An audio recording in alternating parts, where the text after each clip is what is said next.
Beatles fans' paradise. It's Beatles-A-Rama. Tune in. You'll love it.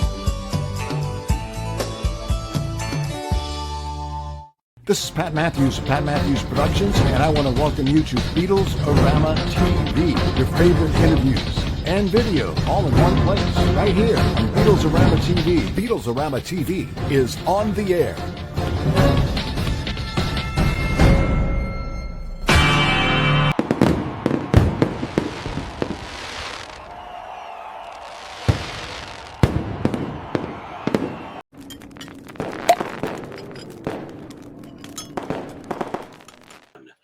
Hi, everybody. I'm James D. Jones of the Magical Mystery Tour, Beatle Years and Beyond for Beatles-A-Rama Radio and TV. And I have an amazing interview. But wait, there's more. Not only is it an amazing interview, it is an amazing interviews with none other than Jude Southerland Kessler.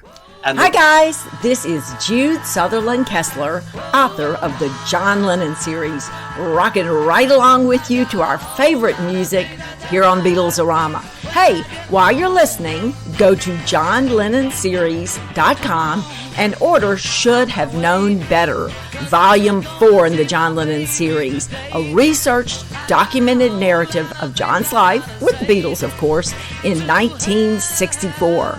Check it out, johnlennonseries.com. And the one and only Bruce Spizer. Hi, guys. Hey, Beatle people, Pat Matthews here, talking about Bruce Spizer's Beatles album series, books that cover the Beatles albums and their associated singles from the British, American, and Canadian historical perspectives. Each hardcover book is 9 by 9 inches and full of hundreds of full-color and original black and white images. Each has chapters on the news, music, and films of the day to put the albums in their proper context. They also have fan recollections and detail how each song was written and recorded. All 9 books are available right now at Beatle.net. That's BEATLE.net. N-E-T. Do it now. How you guys doing today? Great. How are you? Great. Thanks for having us. Hey, Yeah, it's always fun talking Beatles, particularly when you're talking with good friends. Right. And, you know, the conversations, boy, they can be pretty interesting at times, too, to say the very least. Because, you know, earlier before we started recording, you know, we were talking about always new information, you know, coming to the light. So it's always good to talk shop and Beatles and have some fun. And that's what this interview is going to be all about, folks. So with that being said, Jude Kessler, let me introduce you proper. Jude Southerland Kessler is widely regarded as America's foremost John Lennon historian.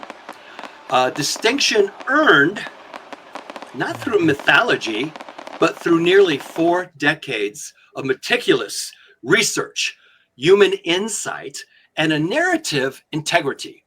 And she is an author. In fact, let me do this here for you. She is an author that is a lifelong educator with advanced degrees in English and history. Kessler brings a teacher's clarity and a novelist's sensitivity to her writing. And it's crafting scholarly, it's footnoted histories that read with an emotional pull of a novel. And her books reveal John Lennon not only as a Beatle, but rather as a human who, through all of these circumstances, whether it's fate, destiny, on purpose, John Lennon's story, it's going on. And 4 decades later, here we are. How you doing, Jude? Is that a good enough introduction for you?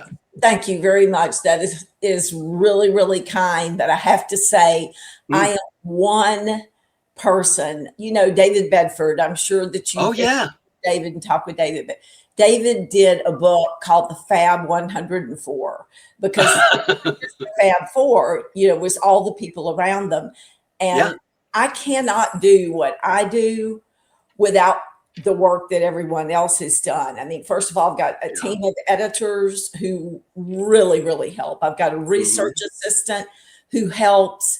And then, like the latest book that I just did, Some Forever, you can't write that without Bruce's book, which covers the rights of Rubber Soul, without Mark Lewison and Philip Norman and Hunter Davies, and I could go on and on and on. Right. And so, and what I try to do, and Bruce is really the one that cued me into this early on. He said, you can't just take other people's books and make a patchwork quilt out of it.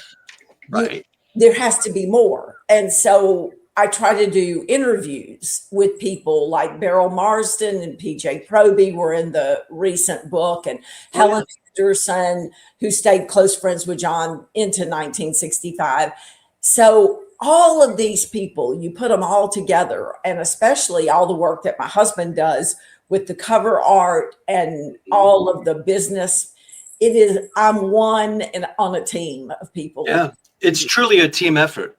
It is a team effort. And you take one of those people away, you remove the editors, and I crash and burn. You remove all the authors who have done scholarly research. Same thing. It relies on we're all together. We're all doing the John Lennon series together. I like that. I like that, Jude. And I can't wait to dive into some questions with you. But Bruce, that was good advice to give Jude, by the way. Well, Bruce Spizer is one of the world's most respected Beatles historians, known for his documenting the band's recorded legacy with unmatched precision and insight. A lifelong Beatles fan and a New Orleans native, Spizer brings rare combination of legalities and history together so that a fan could have a better understanding of what was going on the scene and also behind the scenes. And his books reflect that. And when I say books, I do mean books. And I was telling him early before we got started, I enjoy his books, but they make me crazy because if you don't get them quick enough, they're gone. There's such a big demand for it. So I'd like to welcome both of you here to Beatles-A-Rama Radio and TV. We're going to have a great time talking about some things. So Jude, let me start with you. We'll do ladies first, okay? And let's take that off. There we go. Jude, now, you have often described your work as fact, faithful narrative.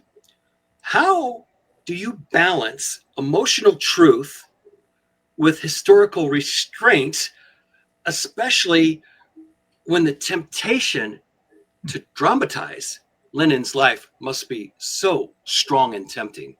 Oh no, there's no temptation to do that, because Beatles fans know they know every detail. And if you get something wrong, they are not reticent to let you know.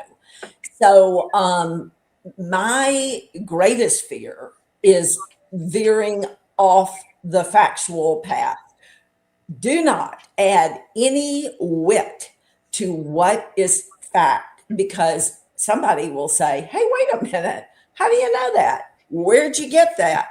It's sort of like when I joined the Catholic Church and I went to RCIA for an entire year. And here is this little Methodist girl from North Louisiana, and I'm questioning everything. Where is that? Where did you get that? Tell me, what about that? And the priest finally was, any questions? Not you, Jude. That's how I approach what I'm doing. I know there are people out there who are asking, how do we know that? So sure that if I say something, I mean, some of the things, like if I say John was depressed, okay, well, there's no documentation in 1965 that John's depressed, because that isn't a thing. You need to go to a psychologist. You didn't go to a therapist. You didn't take antidepressants, but help. You didn't talk about it. You know, help. I need somebody. Help. Yeah. Not just anybody. Help. If that didn't depress people, what is? You know, because some of the things you have to glean from what John is writing and saying and the way he's acting, and you have to glean that. But I don't try to veer off the very narrow factual path, because I really have to be careful. When I started writing, I had no earthly idea that there was such thing as fact fiction, fan fiction. Yeah. And so I'm thinking, oh, I can write this as a story as long as I tell the truth, and people will love that. Oh, no, they didn't love it. There's still people that won't buy the books because they think I'm making this up.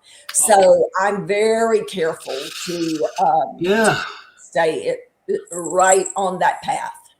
Yeah, I mean, it's important, because I do hear people say, well, yeah, Jude writes, this, fictionalized stuff. And I'm like, no, what Jude is writing is from a historical perspective. And a lot of historians have to do that because there are no videos of the Civil War. Yet historians can write about the Civil War. Yeah. Because you can look at letters that people may have written back home and other things. And so in effect, what they're doing is putting together a historical analysis, but humanizing it at the same time. Most historians will do that. And Jude is doing the same thing. She's doing her research. She has it backed up, but she's humanizing John, Paul, George, and Ringo, and Mal, and George Martin, and Neil, and people like that.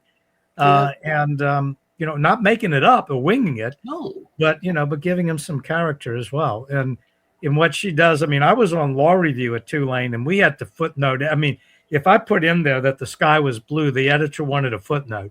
And Jude meticulously footnotes items. In my books, I've taken the opposite approach because I was so sick of footnoting from serving on Tulane Law Review that I just haven't footnoted. But often in the text, I will say, and in the April 3rd NME, John said such and such, and I'll do it that way. But Jude has meticulous footnotes, and it's not fan fiction at all. It's because it's not fiction. Well, I've never thought of it as fiction, but I guess I could see where some people might think that, right? Yeah, of course. I mean, I understand that now. I did not understand that to begin with. My uncle, Charles Pierce Rowland, speaking of the Civil War, wrote 12 books on the Civil War, and he was the author in residence at West Point for many years. And I gave him the manuscript of Should Have Been There, Volume 1, to read. And he took it. We were on a family reunion, and he took it to his hotel room, and he was gone for hours and came back and said, "You've got a problem." And I said, "What do you mean?" And he said, "You don't have any footnotes in here." And I was like, "Well, why do I need that? Because I've got the sources at the end of the chapter." And he said, "Oh, no." He goes, "People are not going to believe you. You have got to document this." And I thought, oh, man, he doesn't know what he's talking about. If I put the sources at the end of the chapter, that's going to be sufficient. Well, he was 100% right. And so on the next book, Shivering Inside, I started including all the documentation. So live and learn. Yeah. Live and learn indeed. And, let's with that, Jude, let's go back before you were writing books. Okay. What made you even consider this a path to follow? Well, I was the nerdy girl in elementary school that didn't go out for recess. I worked in the library when everybody else was going out for recess. And I knew I used to sit in the mimosa tree in my front yard in Alexandria, Louisiana, reading books. And I knew from probably 9 years old on that I was going to write. I went to college and decided to get 2 degrees simultaneously, one in history and one in English, because I wanted to write a book similar to what Irving Stone did, where the life story of someone is being told, like For Those Who Love about Thomas Jefferson, or Agony in the Ecstasy about Michelangelo. I knew that's what I wanted to do. And I thought, well, who do I know that I can write about like that? And I thought, oh, John Lennon. I know like everything about John Lennon. And I absolutely knew zippity doo dah about John Lennon. I was just a fan. And I knew that he said his favorite color was black. And I knew what he said he liked to eat and what he hated and what music he liked. That was nothing. And so I did almost 20 years of research to write the first book. 7 years going back and forth to Liverpool, doing interviews and interviewing people in the United States and laying the foundation work.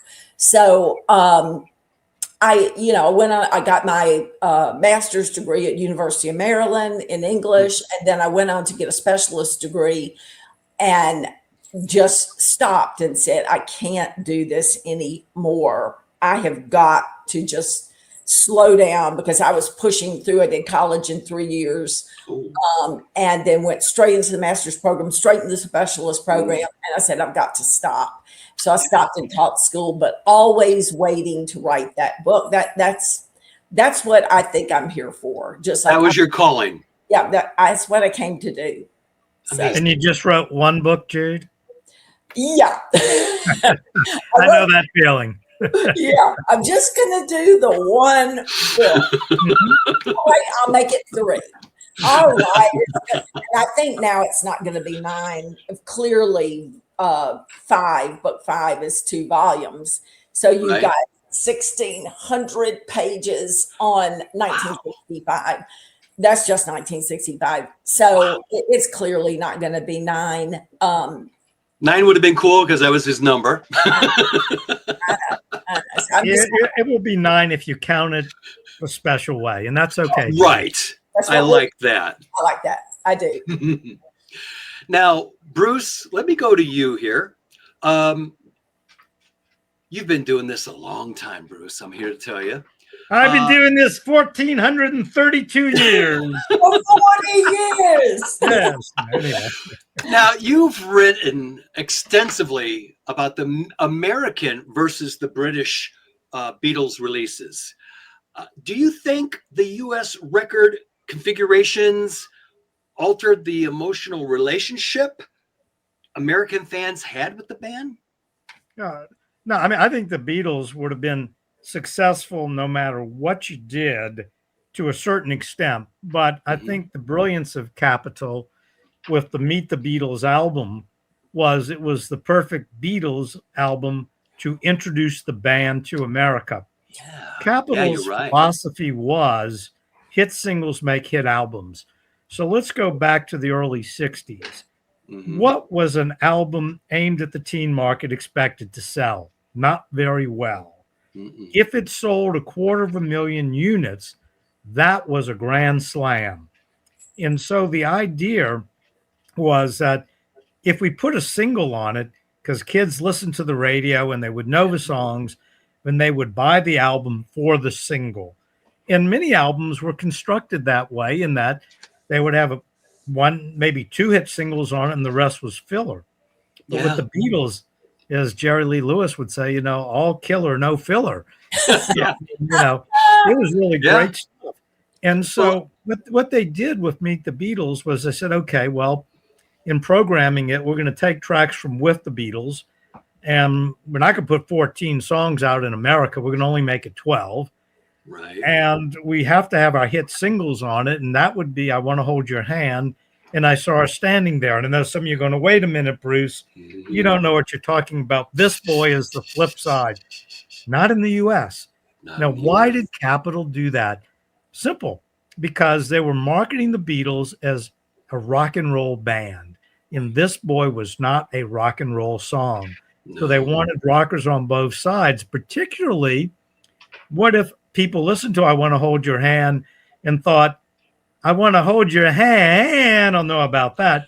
The DJs could flip it over and you got 1, 2, 3, 4, and this great rocker with I Saw Her Standing There. Yeah. So they wanted rockers on both sides. So there was no doubt that Meet the Beatles was going to open up with I Want to Hold Your Hand, and I Saw Her Standing There. And, oh, yeah, we'll put that British flip side on it, too.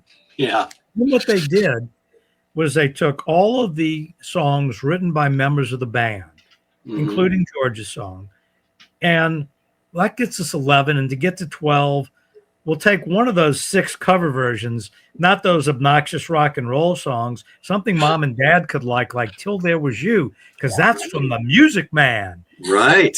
They probably did even they may have known about Peggy Lee because Peggy Lee was a Capitol recording artist. So they knew about the Peggy Lee arrangement of Till There Was You.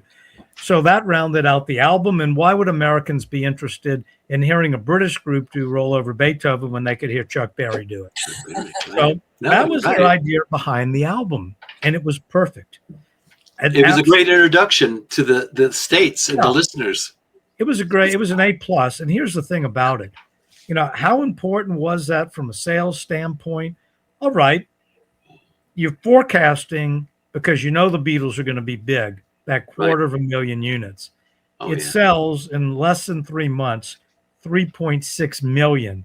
It is outselling the single I Want to Hold Your Hand, which is at about 3.2 million. So, you know, that's incredible stuff. Now, they also, this represents the first time that a record company in a big way marketed the music to the people who were going to buy it. How would you normally market a band? Okay, you took out an ad in Billboard, you took out an ad in Cashbox, and maybe Music Vendor, which later became Record World, but the big two were your main thing you did. And who are you aiming at? You are aiming at disc jockeys, distributors, in record stores. And that was pretty much it, because here was the thing. If distributors carried enough of the item because they read the ad in Billboard and Cashbox, and record stores, because they read that ad, thought, gee, maybe I should stock up on that a bit. And radio stations were playing it because it got a good review in Billboard or Cashbox, and the promo man came by and plugged it and all. Well, we've done our job because we got radio to play it, and the distributors and record stores have it available for the kids to buy it, and our work is done. Thank you very much. What Capitol did, and why they did it, it wasn't that Capitol said, we're going to spend $40,000 on marketing the Beatles. What happened was that they had turned the group down a bunch of times, and we can get into that later. I kind of want to accelerate on the marketing thing. Anyway, Brian Epstein was frustrated by Capitol turning the group down 4 times. And he called up the president of the company, because that's what you do when you're frustrated with the company. And he asked the company president, Alan Livingston, you know, look, I'm the personal manager of the Beatles. Why won't you release our records on your label?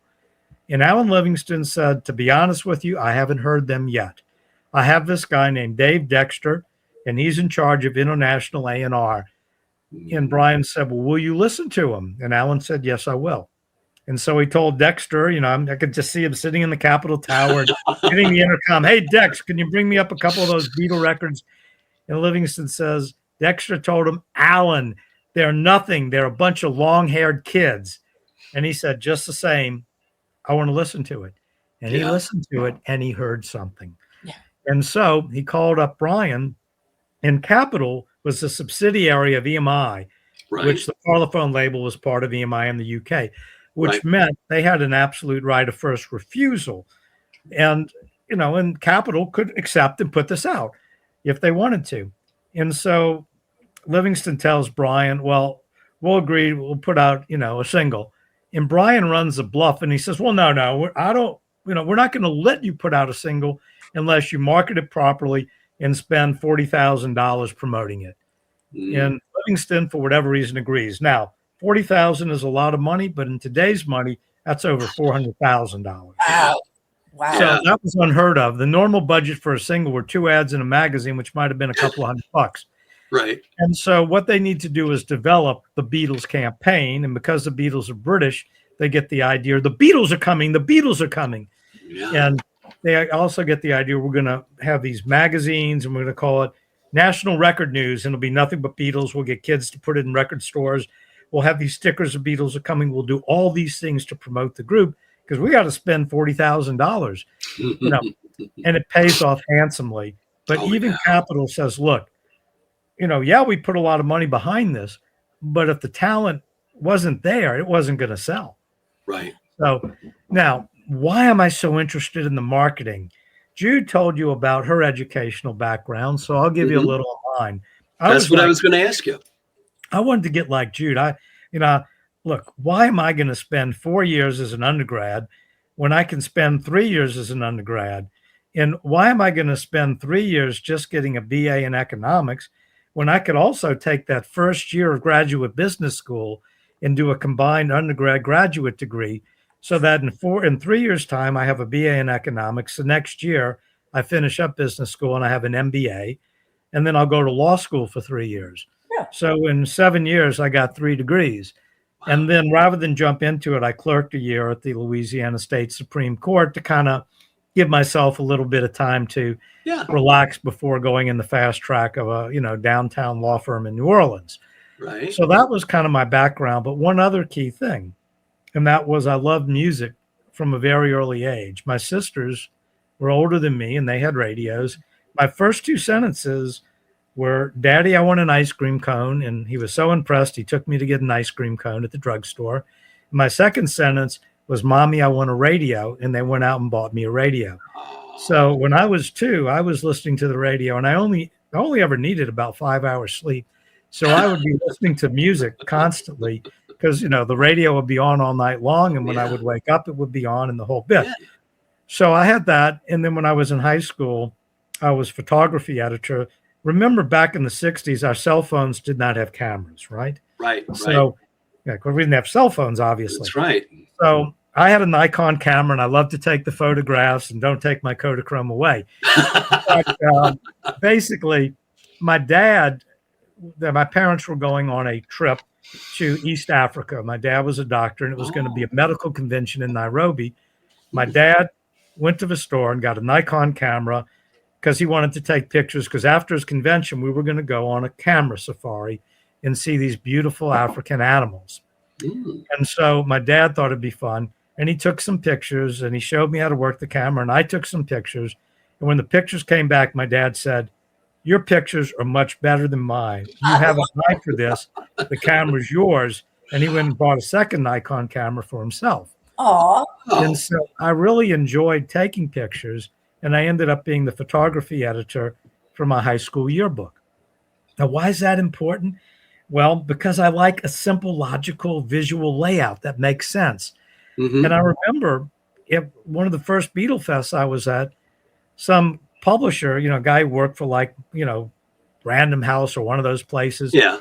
He looks at it and he says, your books are laid out like a yearbook. And he says, and I don't mean that as an insult. And I laughed and I said, well, I was photography editor of a yearbook in high school. That's fun. So that educational background. And then I played in a rock and roll band. So not only was I listening to music my whole life, but I was playing music, not at the level of the Beatles, of course. And yes, we did a lot of Beatles songs. Of course. And so, it kind of made me, in the sense, with all these different backgrounds I had, being a lawyer, being, a CPA accounting background, where I could read contracts, I could read royalty statements, I understood music. I think it made me uniquely qualified to write about the type of books that I wanted to write. And my goal was, I was very influenced by a handful of books. One of them, of course, was the one that Wally Ptojak and Harry Castleman did, which was the first real book to dive deep into the Beatles, music like that. And then Mark Algren's, book where he would just, write about each record and how they did on the charts. Very brief, but do that. Yeah. And then the depth of Mark Lewison's research. Oh. Yeah. These are the things that influenced me. And I said, I want to do a book that I would buy myself. And I want it to be visual because I'm a very visual person. So I'm going to take the scholarly work of Mark Lewison, the format of these other people, but I'm going to fill it up with great color and original black and white images. And that was kind of the idea behind the whole thing. And the VJ book was going to be a one-off. It wasn't I was going to write a book. Look, when I was in high school, if a teacher said, a 500-word essay, I freaked out. How am I going to write 500 words? And what happens is that you know, as a lawyer, you have to learn how to write and the whole thing. And I have been trained to write a book because that's what a lawyer does in a sense. Yeah. You know, when you have a case, you have a deadline like a printer will give you.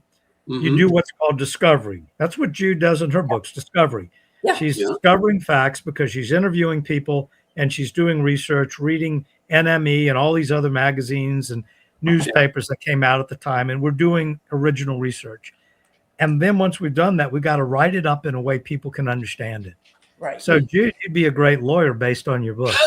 Well, I do have a legal degree, so there we go. Yeah. See? So, Well, you know, so anyway, Bruce, you and I have such similar backstories because my dad was getting his doctorate at LSU in education. my dad got his doctor at LSU as a medical doctor. So we have that. There you go. There you go. See? So my dad's study was on sleep learning. And when I was 4 and 5, he made me wear headphones at night to sleep. And he played the rock and roll through the headphones. And it was Elvis and Little Richard and Chuck Berry and that kind of thing. And then the next day, he would give me quizzes on what lyrics I could remember. What are the words to Blue Suede Shoes? You know, what are the words? And so I'm being indoctrinated to love rock and roll. Which is the music that the Beatles are listening to. Yes. Right. Yes. That's what inspired them. We have really similar stories. Yeah. And, you know, in my case, of course, when I listened to the radio at first, what I thought was that the group would go into the radio studio and play and sing their song. And then they would get in a station wagon and they'd be driven to another radio station. I didn't know what records were. And so my sisters told me about records and they had a few. And I remember, you know, like Please Mr. Postman by the Marvelettes. You know, wow, that was really cool. Great record. You know, yeah, I remember that one. They also, for some reason, had Money by Barrett Strong. I don't know how that happened. You know, but my favorite record of theirs was the Coasters' Greatest Hits, which they had gotten as a present from a cousin of theirs. And I loved that album. I permanently borrowed it from them at a very early age.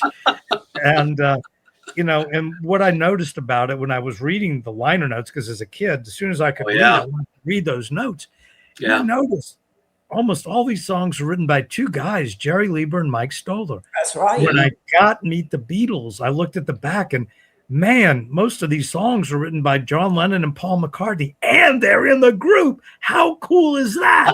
You know, so, I mean, these were all just, you know, and so with both Jude and I, our backgrounds going back from when we were infants, that's right, really put us on a path that none of us dreamed.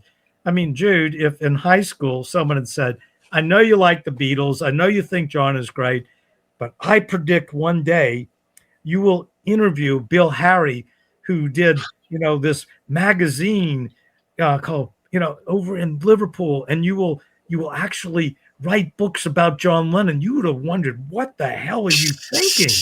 There's no way. I still can't believe it. I can't believe when I wrote Bill Harry about Arthur Ballard, John's professor at Liverpool College of Art, and said, I can't get in touch with him. Could you help me? Is there any way that you could, you know, help me get to speak with him when we go to Liverpool in March?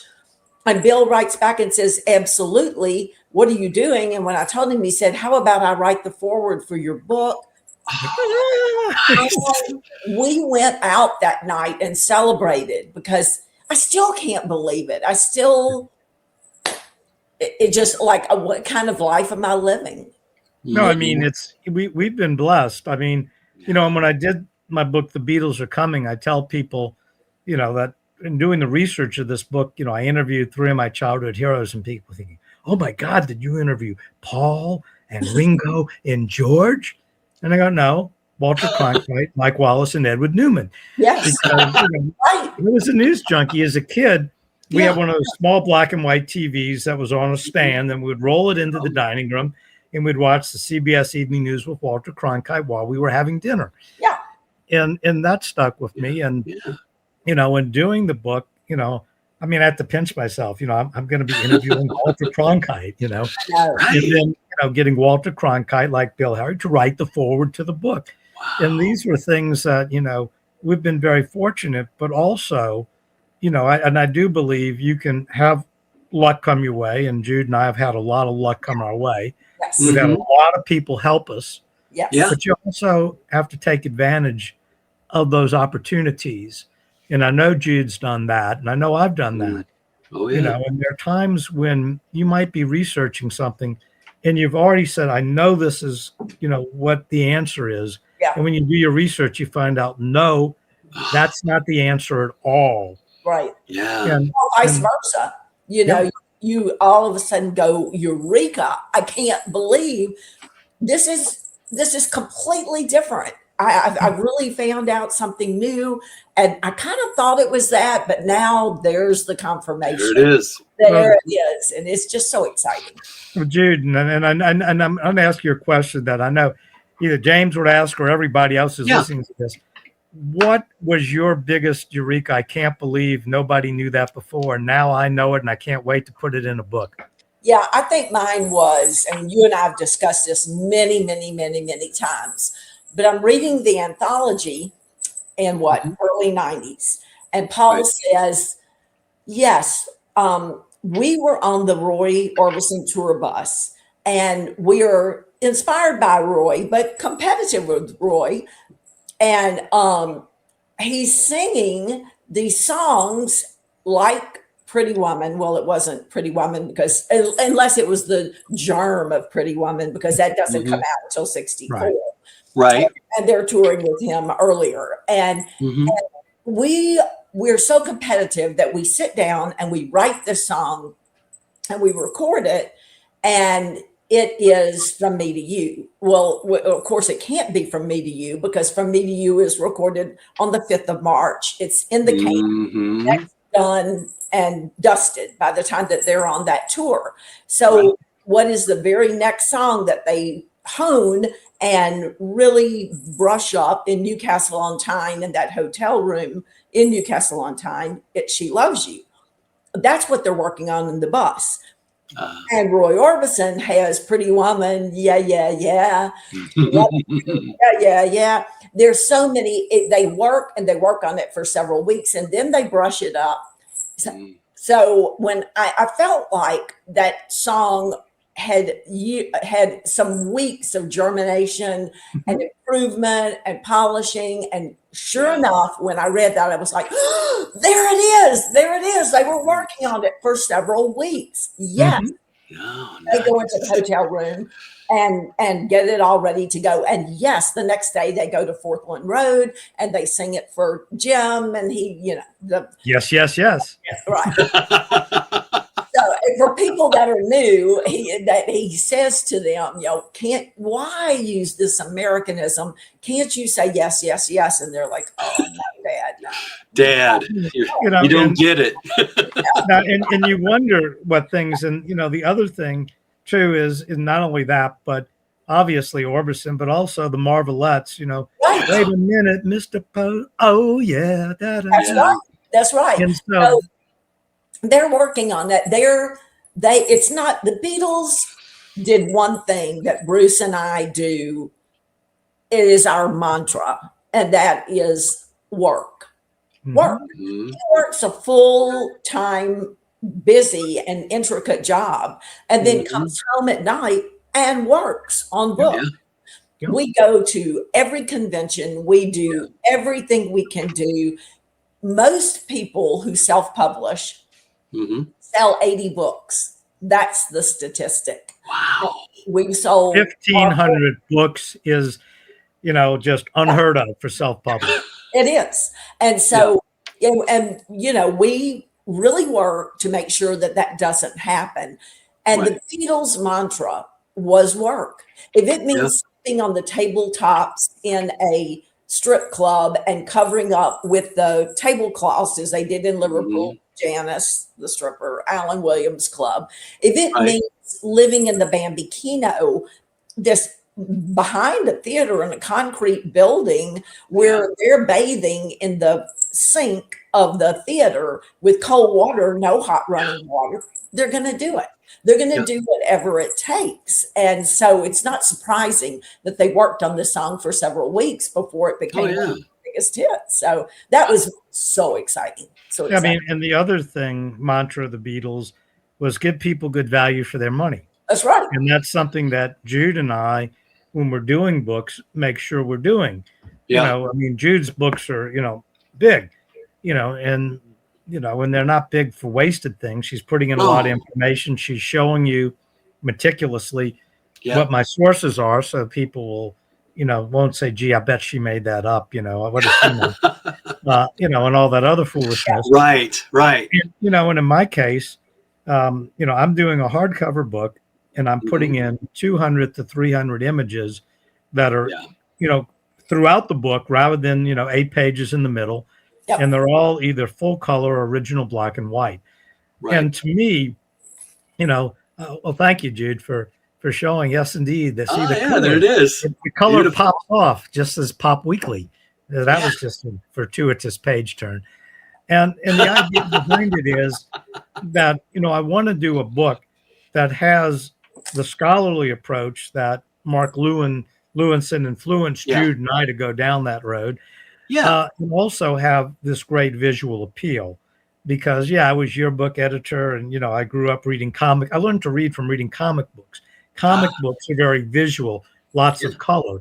Tell a story. So, the same type of thing. So all these things in my background and Jude's background not only influenced us to do what we did, but made us, dare I say, uniquely qualified to do what we do. And it's been a really fortunate thing for both of us. So, and that's why when I first met Jude and she was telling me about it, and I was telling her the advantages of self-publishing versus going to a publisher, and a publisher would have told Jude, how many pages? No, that's too many pages. Let's make it 200. And wait a minute, why don't you just do a book on John Lennon? Yeah. About his whole life. Yeah. Why make it so narrow? And what do you mean 9 books? No one will buy 9 books. They'll get tired after the second one, or in my case, I'm going to do my first book. Can you imagine me pitching this to a publisher? I'm going to do a book on the Beatles. Oh, great. The Beatles are really popular. And it's going to be on the songs that they released on this R&B label called VJ. Well, how many songs would that be, Bruce? Well, they had 16 songs. And by the way, I want to do this book with full color images through. Why are you laughing at me? It would have been like that. I could not have pitched this book to a publisher. No. Yeah. I remember one of the first, it was actually the first Beatle Fest that I had the book. Mm-hmm. Some guy's flipping through my book and he says, 498 Productions. I've never heard of that imprint. This is a self-published book, isn't it? And I said, yes. And he says, I could tell from going through it.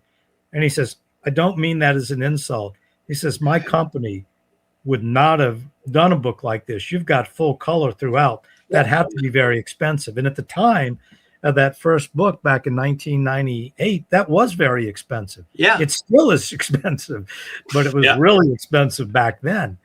So Jude and I have the freedom to do things the way we want to do, and we get by with a lot of help from our friends. So true. So true. Yeah. I mean, I've been working, and I have to give her credit. Every book I've done, I've had the exact same person work with me on pre-press, on designs and everything, Diana Thornton. And she does the layouts with me. She makes everything pop. She also is one of my proofreaders. And I couldn't think of doing a book without her.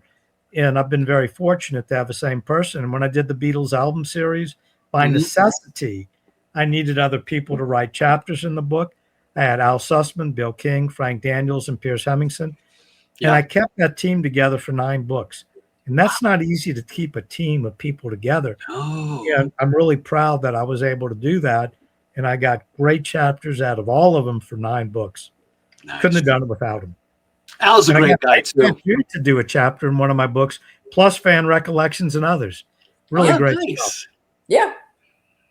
Now, Jude, the key thing, and then I'll let Jude and you start, is that Jude has that type of personality where people want to help her with her project. And I like to think I have that same thing, because that's really important. You can't do it without other people wanting your book to be a success and helping you. And we've both been blessed by having people help us like that. And I think talking about giving people value for their money, right? As Louisianians, and Louisiana is a very unique state unto itself. I mean, we don't have counties, we have parishes. We don't have British common law, we have French law. We have everything in this state is unique. And one of the things that we believe in Louisiana, and I'm sure that there's a form of this in other states, but we believe in lagniappe, which is something unanticipated. Something extra. Right, something unexpected. And so you don't just give the 12 donuts, you give the baker's dozen, you give an extra.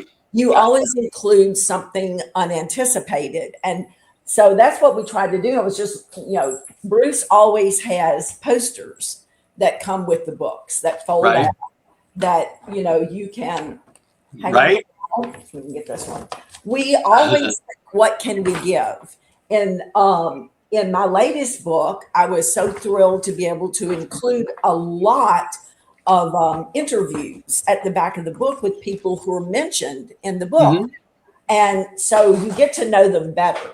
Come get to know me better, man. Yes, come and know me better.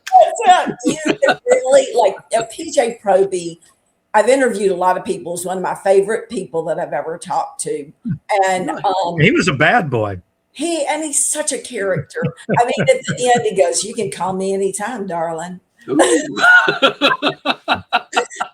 PJ Proby is so much fun, and he's so charismatic. He's one of John's closest friends in late 64 and 65. And the Beatles loved him. And so I was excited to be able to include that. And Beryl Marsden had a big hit. Dude, I have to ask, so when you interviewed PJ, did you tell him doing this was something very special for me? That means a lot. I love it. That's good. He, that must have been so exciting for him to have that song given to him by John and Paul. And can you imagine? He does a great job when he records it. But the main thing that he wanted to do was to clear up this rip pants story. For people that, or don't know PJ's story, he was performing in 64 all across England in small theaters, and he's very sexy, and the girls, he was a cross between Tom Jones and Elvis. He had the Beatle haircut, but he's really doing a Tom Jones-esque show. And so he does all the Elvis gyrations. And then at one point, wearing a costume, this is not clothing, it's a costume. You know what costumes, when you buy them for Halloween, they're not well made. So he's these velvet pants and velvet trouser costume, and he slides across the stage. Well, when he does, the pants rip at the knees. And so the head of the morality committee in England said, "We're going to get him. This isn't going to go on." Well, just a few nights later, he does the same thing. The pants rip even more. So they haul him off the stage, arrest him for indecency, and say that he is not going to perform in any more British theaters. And he says, and this makes sense, don't football players, soccer players, go on the field every weekend in shorts showing their knees? Why can I not have shown my knees? Well, they're not buying it. Fine, I'll just go on British TV. But she goes, Mary Whitehouse, the head of the morality committee, goes right to Bernard Delfont and says, I don't want them performing on the BBC. I don't want him performing anywhere in England. Wow. And he ends up being banned. And it's too bad, because if you go on YouTube and you put in PJ Proby and listen to him singing I Believe and some of the cover songs, and that means a lot. Yeah. It's beautiful. He's so talented and so gifted, and he was so much fun. What can you say? Well, we think we've got all the hard times are happening now, but they were happening then too. No, if you go back and look, and because it ruined his career, and he performed in Europe, he, it continued to put out music, but I'm telling you, he was a player. He would have been big had she not done that to him. Wow. Isn't that weird how a certain incident happens and it takes you right off the rails, right? Yeah. And in the Beatles case, the thing that would have taken many a group off the rails is the thing that makes the Beatles so great is they fail the Decca audition. Yeah. In a sense, if the Beatles are signed with Decca, right, Mike Smith is no George Martin. No. I always joke, well, their first single could have been Love of the Love Back with Fred Sales in the Sunset. That's right. And we would still be listening to Frankie Avalon and Bobby V, throughout our formative years. Right. And, but so many things have to go right for the Beatles for them to be as big as they are. And it's the same thing in the U.S. My favorite book that I did was The Beatles Are Coming, not just because of it being an interviewing Walter Cronkite and Edward Newman and Mike Wallace and all, but it was putting the story together, coming across things that people may have known but never made the connection before. And to give you an idea of how things just have to fall into place, in that book, I talk about 3 dominoes falling, and I'll get to those in a minute, but there's a first domino that I missed. And when I did the Beatles album series, when I did the Please Please book, I had that first domino. And that was in the United States up until September 1 of 63. The evening news, national evening news, was 15 minutes long. And on September 1 of 63, CBS expanded to 30 minutes. Oh. Why is that important? Because when news is 15 minutes, you have time for news. When news is 30 minutes, you have time for feature stories. Right. And CBS is running a morning show to try to compete with NBC's Today Show, but make it more newsworthy. And Mike Wallace anchors that, called the CBS Morning News with Mike Wallace. And then in the evenings, you have the CBS Evening News with Walter Cronkite. And so they run feature stories because, Mike Wallace might have been doing it anyway, but now with the larger budget of the evening news, they can run feature stories. So when the London Bureau talks to them about this strange phenomenon going on in the UK, CBS, NBC, and ABC send crews over there, and ABC doesn't do anything with it. NBC quickly has Edwin Newman do some voiceovers of footage that they've had. And CBS, though, has a reporter go and interview them and also has another reporter kind of anchor that story. Yeah. And that story, people didn't know when it originally aired. Everybody assumed it aired on December 10th on the CBS Evening News with Walter Cronkite.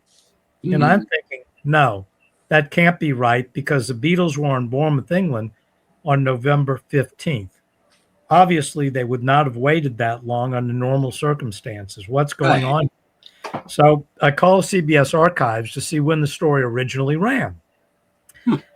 And oddly enough, at the time, the CBS Archives were being done by the BBC.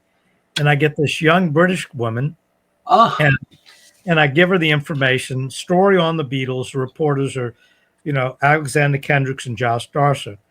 Can you find it for me? She says, I'll call you back. Everything's on index cards. So she calls me back. She says, I found the index card. I know when it first ran. She says, but there's something weird here. I said, what's that? And she says, well, it ran in the morning news, but it didn't run in the evening news that day. And she says, that's very unusual for that time frame.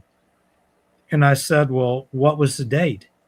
And she says, November 2nd. Yeah. Well, November 2nd, 1963. And my brain literally goes, oh, my God. Yeah. Mike Wallace ran a story on the Beatles about 3 hours before President Kennedy is assassinated. The 22nd. 22nd, yeah. Yeah, the 22nd. November 22nd, 1963, Friday. Thanks if I did a typo mentally on the date. See that? Yeah. So what happens is, I have this great information. So we know that's important. And a friend of mine, Gay Linville out in California, who is a teacher of media and entertainment, and also becomes a showrunner, and not a full-time showrunner, but she's like an assistant producer on some show. Oh God, what was it? Oh yeah, that's right, The Big Bang Theory. So anyway, really good person. Yeah. And she says, I have some numbers and connections.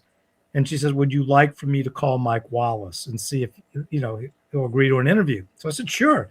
Wow. So she took notes. She calls me back. She says, I had a short interview with him. And I asked him if he remembered running a story on the Beatles before they were famous. And he says, I do not. When would that have been? And she says, November 22nd, 1963. And his exact words were, Christ Almighty, you know what happened that day, don't you? Yeah. And then, and I called him and talked to him about it. So anyway, the first domino happened shortly after that. And now it's the second domino. The first domino is the evening news expands, so they do feature stories. Right. Walter Cronkite, in the day of December 10, maybe it's a slow news day, but he realizes we've had nothing but really, really hard news. We've got civil rights unrest. We've got in the Cold War. We've got things going on all around the world, a really dark time. The president's been assassinated. Yeah. Let's run that fun little story on the Beatles that we didn't run a couple of weeks ago. And he runs it on the night of December 10th. Boom, big domino falls. Because in the audience, there are several people watching, but two very important people. One you've heard of, a guy named Ed Sullivan. Oh, yes. And he booked the Beatles a month earlier and knew he was taking a gamble because no one knew who they were. But now they're on the CBS Evening News, so many people will know who they are. We'll get back to him in a minute. And there's also this cute little 15-year-old girl, Marsha Albert, in Silver Springs, Maryland. And she's watching the story, with her family, the news, and sees the story. And she just loves the Beatles from this little story. And so she sends an email. No, wait, we didn't have email back then. Right. Writes a letter to her local DJ, WWDC, and says, I saw this group, the Beatles, on the CBS Evening News. They're from England. Why can't we have music like that in America? Carol James, who's a disc jockey at WWDC, knows someone who is a stewardess, as they were called in those days, right, with WBOAC, and asked her if she could bring him the latest Beatles record, which she does, which is I Want to Hold Your Hand. And they put it on the air. Capitol by then had signed the Beatles, and they were going to put that record out in mid-January. What happens is he puts it on the radio. Marsha Albert introduces it. You can hear the nervousness in her voice. Ladies and gentlemen, for the first time in America, here are the Beatles with I Want to Hold Your Hand. And he plays it. And afterwards he says, well, listeners, write and let us know. Kids don't write. They immediately are calling the station. They want to hear it again. Oh, my gosh. And so the record starts getting all this airplay. And Capitol's lawyer that they're using, a guy named Walter Hofer, who Brian also used and VJ ironically also used. Wow. So Walter Hofer is directed by Capitol to call up WWDC and tell them cease and desist playing that record or we will sue you. And Carol James says, are you nuts? It's a hit. Yeah. And Capitol goes, rather than not playing the record, we could press the record now and put it out the day after Christmas. And they do. Yeah. Why is that important? That's another big domino. Capitol puts it out the day after Christmas because kids are out of school and they're playing video games. Right? Wrong. There are no video games. They're listening to the radio. Yeah. And WMCA plays it in New York immediately the day after Christmas, and WABC and WINS follow. And it's getting all this radio airplay. Kids hear it on the radio. They love it. They have Christmas and Hanukkah money, and mommy and daddy can take them to the record store. And the next thing you know, in about a week's time, WABC in New York has I Want to Hold Your Hand at #1, and the rest of the country follows suit very quickly. So when the Beatles are on the Ed Sullivan Show on February 9, rather than the usual audience of 20 to 30 million, 73 million people tune in.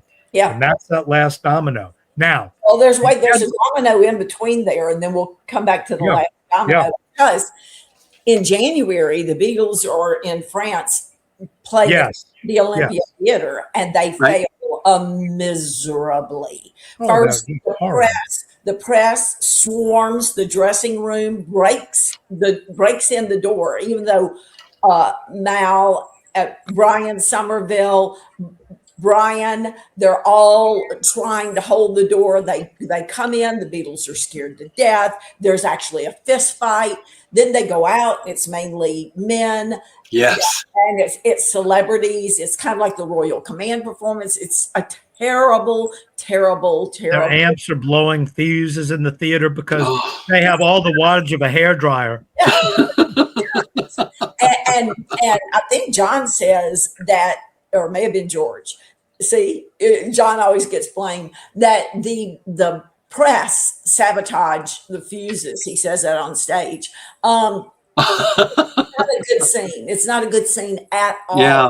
And the next morning they're going to get terrible reviews. But when they go back to the hotel, all of this stuff that Bruce has been telling you has come to fruition, and they have gone to #1 on the Billboard charts in America. On the Cashbox charts. Yeah, Cashbox. That's exactly. So they're #1 in America. Yeah, it's. So what do they do, Jude? What happens that night? Tell them what happens that night. But they begin to celebrate with the biggest pillow fight known to man. Brian orders champagne and food to be brought up to the room. And by the time that Derek Taylor returns, he's been out on the town thinking, I'm just going to drink myself into oblivion because he's British anyway. He'd have done that anyway. They failed miserably. He comes back and they're all jumping on the beds and feathers are everywhere. They're celebrating. Yeah, what's all this? Yeah, it's great. And then, there's a picture of Brian wearing a champagne on his head. The last domino. Tell him the final domino. So the thing is, they come on the Sullivan Show and they get the 73 million. Now, the Ed Sullivan Show is wrongly often said as what caused Beatlemania in America. It is not. 73 million people would not have tuned in. That's right. If they weren't already at #1. Why did 73 million people watch? Because radio was saturated, not just with I Want to Hold Your Hand, but Swan reissues She Loves You and VJ reissues Please Please Me. And you have you have 3 record labels with 3 records out. And then even My Bonnie's getting airplay. And you've got all this Beatles music and Meet the Beatles and Introducing the Beatles are out, in mid-January. Right. And all of a sudden, radio, even AM, is playing album cuts by the Beatles. There's demand, for all this. And so what I tell people is the Sullivan Show did not start Beatlemania in America. It was the explanation point on Beatlemania. Yes. That's a good way of putting it. I have one more story similar to Bruce's. And Bruce, you'll have to help me tell this story. But we're going to go way back. We're going to go back when the Beatles want to go to Hamburg. And they're bugging Alan Williams to get them a gig in Hamburg. So Alan gives them a little recording machine, the kind that would sit on a tabletop, and you press a button and you record, and it's all plugged in and your lights and the whole bit. And he says, okay, record some songs and I will go over to Hamburg and I will take your music and I will try to get you a gig. And so the Beatles are left to do that. Well, he takes the recording, he goes over, which at that time would have been reel to reel, and he goes over to Hamburg and meets with Bruno Kashmir and sits down to play him this recording. Why he didn't check it before he went over there, no one will ever know. But there's nothing on there. It's just there's nothing there. Gosh. And so Kashmir says, well, I'm sure they're great, but I can't take your word for it. And I can't give them a gig if I don't have something to go on. So dejected, angry, Alan Williams comes back to Liverpool. I'm sure he had some words for the Beatles. Plenty of words for him because they want that gig. So a few days later, Derry and the seniors are frustrated with Alan as well because he hasn't been getting them enough gigs. So he says, jump in the car. We'll go down to London. I'll take you to the Two Eyes coffee bar. I have a good friend who owns it. We are going to, I'll get you a gig down there. So they all trek down to London And when they go into the Two Eyes, Bruno Kashmir happens to be there. He's come to England looking for more bands like this group that Alan Williams says that he has, not knowing he should have gone to Liverpool to look for bands like that. He's gone to London, which is the hub, obviously. Right. Yeah. But at the time, never have found out about the Liverpool groups had Alan not fortuitously, because I think there's a guiding hand in all of this, shown up that night. But remember, Kashmir speaks German, Alan speaks English. How are they going to talk to each other? Well, just so happens that there's a man working next door, George Steiner, who can translate. He's brought over. Alan, they listen to Derry and the Seniors. Alan happens to have a recording by the Beatles, which gives to him. And because of that chance meeting, of course, the Beatles go to Hamburg, they hone their craft, they learn to be not a good band or a so-so band, they become a great off-the-charts band because of a random, there's so many, Bruce, right? So, there are. That's the thing. And it's, I was talking with Mark Lewison about that, where, if you made a list of all the things that had to happen to have the Beatles be what they were and have all the things go their way, the list is just so long. It's it's like all those dominoes. What if CBS News had, kept the news at 15 minutes? Yeah. You take one of those dominoes out, it may not have fell the way it would have. Right. Yeah. What if Marsha Albert wasn't watching that night? Yeah. What if there had been no Alan Williams to tell him to mock Shao? I mean, what you take any one of the players out of it, remove George Martin, everything changes. Oh, yeah. Remove Alan Williams, and I think everything changes. He is underrated. He really had an impact on who they were. You take out Mona Best, and everything changes. Players that people know nothing about, Bob Wooler, who does an introductory song for them, the William Tell Overture, and gives them press. You take out Neil Aspinall, who's trained to be an accountant, but who really is good at promotion and comes up with the term the Fab Four, the fabulous Beatles, the Fab Four. Remove any of those people, everything. Remove Brian sitting down with Tony Barrow at Decca and saying, I'll pay you double what Decca's paying you if you'll be doing PR work for, this group and other groups I might sign. Yep. Yeah. I mean, there's so many stories like that. And, you'll come across those stories, obviously, in Mark Lewison's books, obviously in Jude's books, and in my books. And that's the thing that is exciting about writing about the Beatles is, you are writing about something, and some things when I write about it, I'll say, wow, nobody knows this. This is really great. Sometimes I'll say, some people know this. But I tell you, every book that Jude's written or I've written, I guarantee you will learn something new in that book. No matter how much you know about the Beatles or John Lennon or anything, you're going to learn something new in our books. And I know that for Jude and I, those are those exciting moments. I mean, this may be a little thing, but it's something I always wondered about, and maybe you all did too, was, A Hard Day's Night, the soundtrack album is on United Artists Records. Right. Okay, that makes sense because United Artists put out the first Beatles film, and they had a contract where they would have the Beatles film and the soundtrack rights in North America and split publishing in North America. Okay. All right. Well, why on earth is Help on Capitol? Yeah. And then what about Let It Be? And so in researching it, I was hoping Mark Lewison had a copy of the United Artists contract with the Beatles. And he said, no, Bruce, I don't have it. Do you have it? I said, nope. Well, we both really wish we had it. But I thought, okay, let me think like a lawyer. What do I know? I know that the second movie's soundtrack was on Capitol. That's a fact.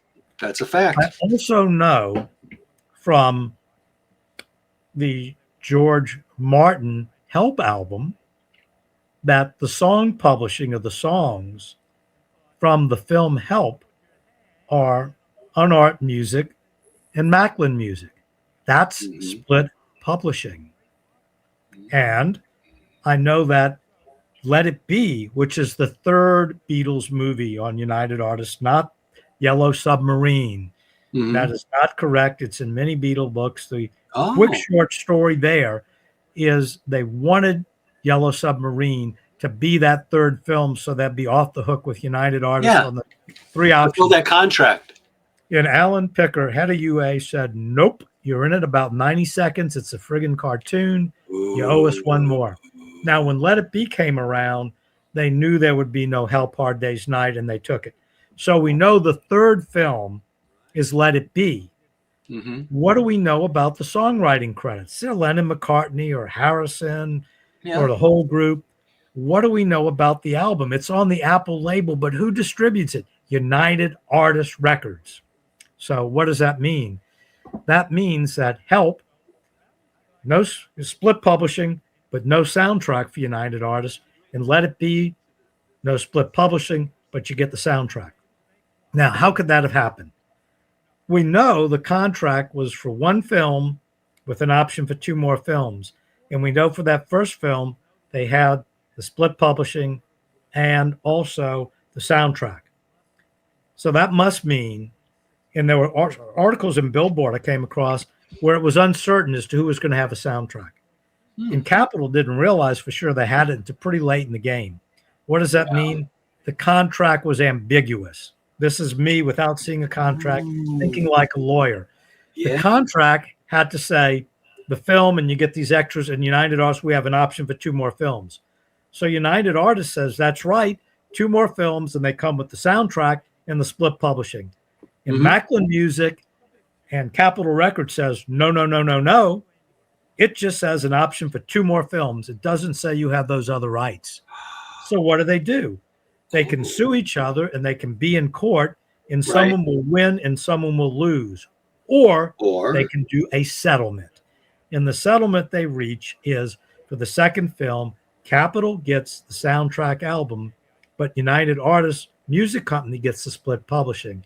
And for the third film, it's the exact opposite. United Artists, you get the soundtrack, but you don't get the split publishing. That has to be what happened. Yeah. And the thing is this, look how much research and time and empirical research Bruce does to with that. So let me say to everyone out there, please, I beg of you, be very cautious about the things that you're reading in social media. I have seen so many things written by AI lately on Facebook that are absolutely untrue. Yeah.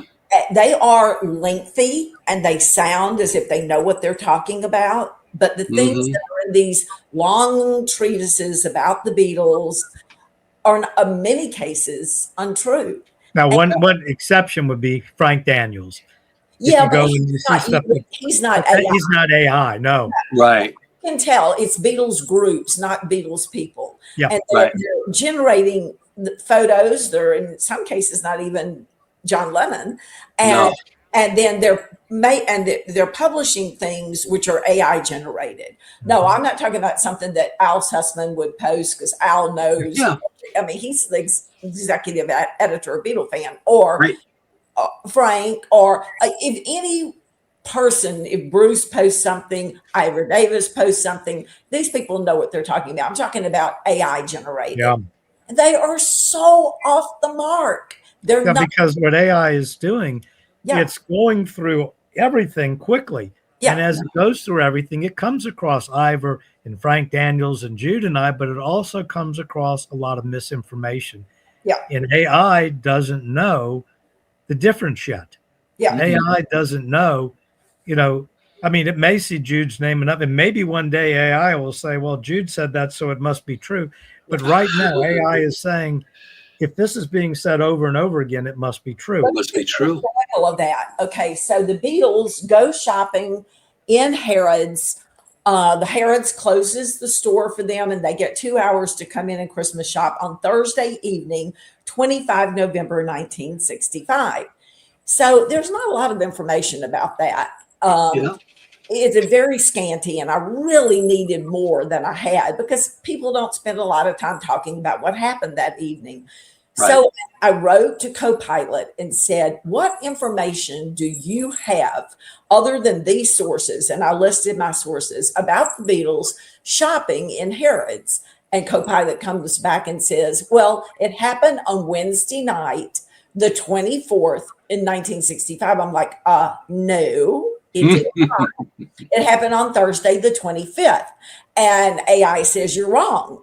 Beatles radio says it happened on Wednesday night, not Thursday night. And I said, well, that's wrong. And I said, this is what, and I list the sources again. And that's what, and by now I'm thinking I'm not going to get any information at all because obviously the computer doesn't know what it's talking about. So it says, no, you're wrong. And I said, well, Mark Lewison and I listed the Beatles Chronicle says in the complete Beatles Chronicle that it happened on Thursday night, the 25th. And he goes, oh, Mark Lewison. Oh. Throws a picture of Mark Lewison and it says, now I believe you. Yay. Wow. So, well, let me ask you this. Do you guys think as authors and the work and the research and the sheer amount of hours that you guys put to do all this, to crank out all these books for us fans to enjoy, do you ever worry about AI maybe really throwing a wrench in the machinery? Ooh, Mark. Okay.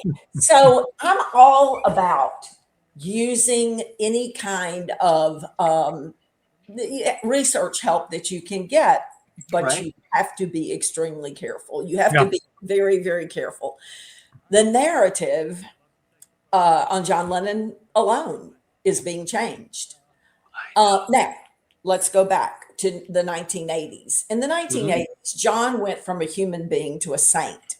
You know, he was this great peacemaker and he's in the white suit and there's a dove on his shoulder and he's just this great, great guy, the best guy that ever walked on planet Earth. Not true. John would hate that. It would make him sick. But the narrative now is changing. You see so many AI generated articles about how he was a wife beater. Not true. How he was a horrible father. Wasn't a great father to Julian, but there were good moments. I mean, I could go down and list 20 good moments and good things that happened. The whole narrative is changing, that he was a horrible person. And it's all I can do not to respond to some of this stuff. We were talking before the show, James, about Paul McCartney's comments in the lyrics that John was a lazy bee. And thank goodness for me, because I'm the one that, saved everything. John wasn't lazy. And when John was asleep in the mornings, when Paul would motor the 27 miles to Kenwood and he would show up at 11, he knew full well John wasn't going to be up at 11. John got up at 2. Everybody knew that. George knew it. Ringo knew it. George Martin knew it. They all knew it. And that is because when he got home, and I don't know if Bruce, if you're this kind of person or not, but when he would come home from work, which would generally be around midnight, he had to unwind. So he would work. He would work on music. He would play his guitar. He would work on tapes. He would do all sorts of things, go to bed around 3. And so he did not get up until the early afternoon. He isn't lazy. He's working. Oftentimes, as in the case of Nowhere Man, when he can't write the song and he's tried and he's tried and he's tried and he's tried and he's tried, he goes and has a lie down. And as he's lying down, the song comes to him full blown. He worked in bed. As a teenager, he created in bed. When he lies down and closes his eyes and lets go, he comes up with what he needs to do. That's not lazy. That's called somnolent productivity. But also, if you look at it, and Jude, if I say anything wrong, please correct me. But if you look, and I know you'll agree with this, at the Beatles' early albums and singles, John is dominating. Yes. And as you move forward in time, Yes. John's priorities change. Yes. And he's found Yoko, Yep. and he's spending time with Yoko, and he's not at home writing Let It Be and The Long and Winding Road. And so when they go to do the Get Back sessions, John's got very little, and Paul's got a stack of great songs ready to go. And Paul is the one getting them in the studio, rallying them around, because John's priorities have changed. That's not that he's lazy. He just changed his priorities. That's right. Yeah. And then, of course, White Album, he comes back strong with, 13 songs he does, and one that he's written. So White Album, he could have his own album. All of his tracks. As could have Paul and as could have George. It's just Ringo could have his own 45. Yeah. Yeah. You're right. You're right. He no longer wants to be the leader of the band. He's off doing other things, and but he's not lazy, and that you'll see that all over Facebook. It tells you that everybody seems to think I'm lazy. I don't mind. Think they're crazy. Right. Exactly. Yeah. Right. That's a great line. Good point. Well, and when you look at like the White Album, to me, the White Album is like it's like a crystal ball in a way of what they would sound like as solo artists at times, at least to me. Yeah. I mean, it's my favorite album. Is it their best album? No. It's my favorite album. It's a fun album. Yeah. It is a fun album. The variety of the music. I grew up with top 40 radio. Yeah. And it's like the ultimate top 40 experience, because you've got rock and roll, you've got those Beach Boy harmonies, you've got the beautiful finger-picking ballads like Julia, you've got George with some stuff with Eric Clapton guessing, you've got Bungalow Bill, you could go on and on. You've even got an experimental song like Revolution 9, which, by the way, it belongs on the White Album. Now, it does. By the same token, thank God they didn't put What's the New Mary Jane on the White Album. I'm glad they drew the line there. Because that is and I know, Jude, you like John, but that is my least favorite Beatles recording of all time. What's the New Mary Jane? I know. It was co-written with Magic Alex. Need I say any more? Yes. But I'm on the other end of the spectrum, because my favorite is Live at the BBC. Oh yeah, that's a good one. Yeah, it is. It is. And you know why? And for many of us, if Mal, meaning machine, this Mal software, if we get that, with this learning and the whole bit, and we get, can you imagine the Hamburg recordings? Where you can hear clearly the guitars and the vocals. Yeah. I really believe, and I hope I'm right, Peter Jackson is working on that, and he's excited about it. And someday it's going to come out, because it's a hard listen for me, because I grew up with really good quality fidelity. Yeah. And it's just difficult for me to listen to it. And I know I'm missing out on so much by only playing it a couple of times in my life. So can you imagine how great that will sound? Can I ask a question, James? Yeah. Bruce. So, Bruce, do you think that Now and Then is the last Beatles record? Do you think it's the last one we're going to get? It's not the last thing that'll be released. But do you think it's the last time that I don't think they will do any more songs. Really? Like that. No, I don't think they'll create anything else. And the reason I say this is that with Now and Then, in Free as a Bird, you had 3 songs that you had a John Lennon vocal. Yes. You had Paul, and you had Ringo, and you had George. Yeah. And now we got Paul and Ringo. And if Yoko gives another tape, there's no George. But couldn't we take something off of something else that he's done and use that? I mean, you could take a George solo off of something and maybe graft it onto something. But Paul sort of did that Now and Then. Paul plays a solo that is pure George. Right. Yeah. But I would stop and make it the last Beatles song. Look, if they want to release Susie Parker, hey, I'm all for it. I love that song. I do too. You see it and Let It Be, and it's stuff like that. But I don't think there will be any new Beatles songs created Yeah. Oh, And I mean, I'm thinking about, some of the things like Leave My Kitten Alone that we could take and do something with, or I it's don't good enough as it is. but I'm just thinking, You better leave my kitten alone song there, Jude. Leave it alone. But, and look, and we need to clarify one thing when we're talking about AI. Right. Let's make sure everyone understands what now and then is and isn't. right. Now and then is not an AI created John Lennon vocal. No. What AI did with Mal software was machine assisted learning. The machine learned what John's voice sounds like. Yes. And so what it did was it stripped away everything off on that cassette. The outside noises from, John's apartment with the window open, John's piano playing on now and then because it wasn't that good. It was a demo. Right. But it kept John's vocal.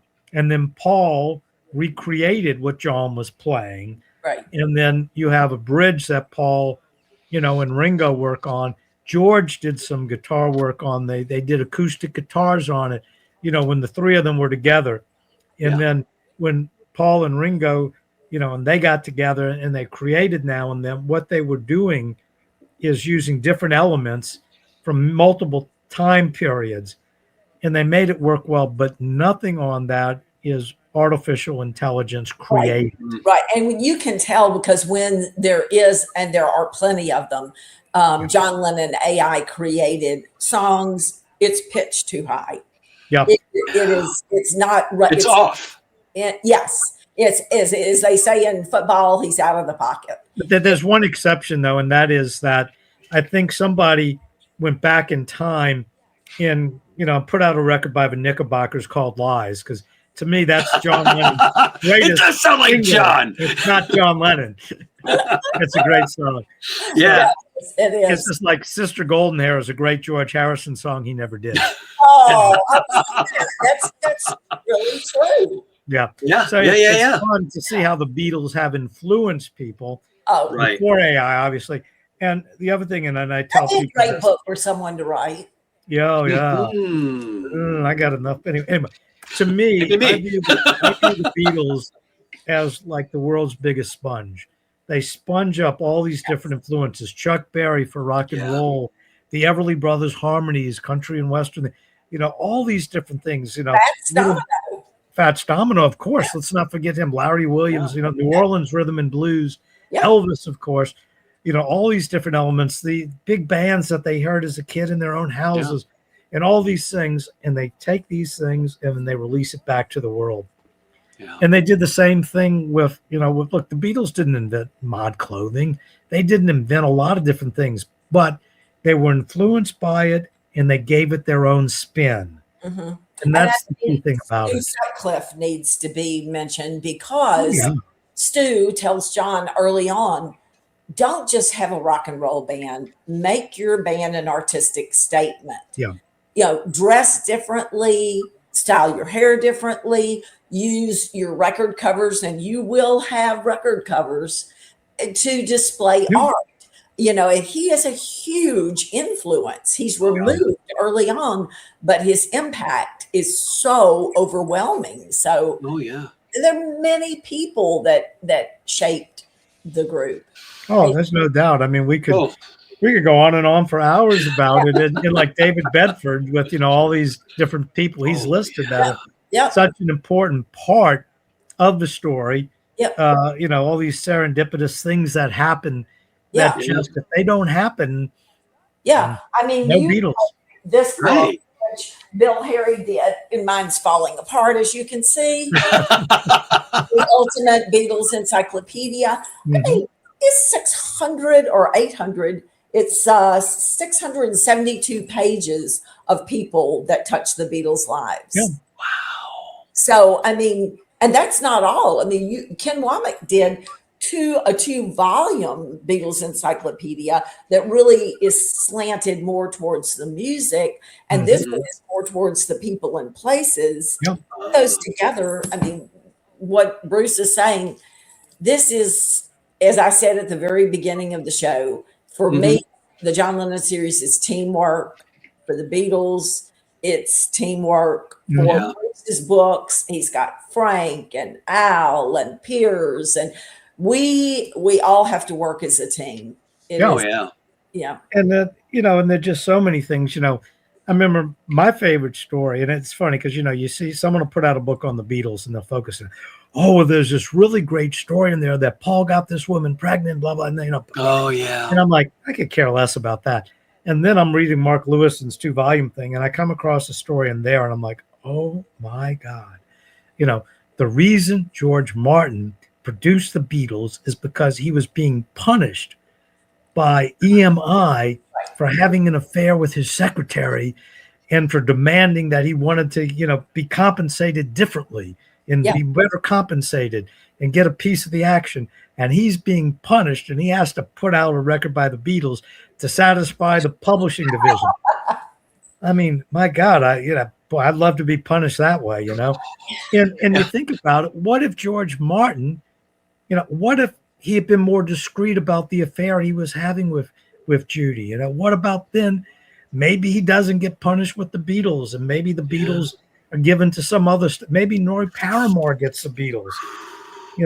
Yeah. So it's just crazy things.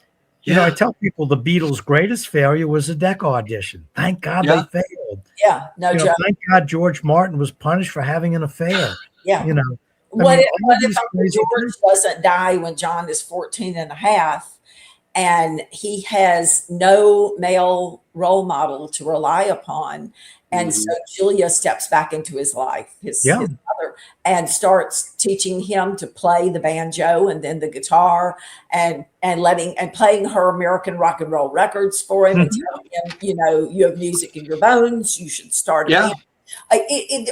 There are so many, and the fact that they're all living there together within about a couple of miles of one another, not really knowing each other, but living so close. It reminds me in America of Concord, Massachusetts, where you have Thoreau and Whitman and Bronson Alcott and his daughter Louisa May and Hawthorne, and they all live within a mile of each other. Yeah. It is, just an incredible moment in history. And I mean, in Paul knowing George and Jude, you can quickly tell the people who don't want that big decision John has to make where, do I take Paul in the band? Do I take George in the band? Yeah. Knowing that he's taking people he's not going to necessarily be the best musician in this group. Yeah.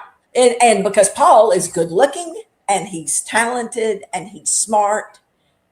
Do I want that kind of competition?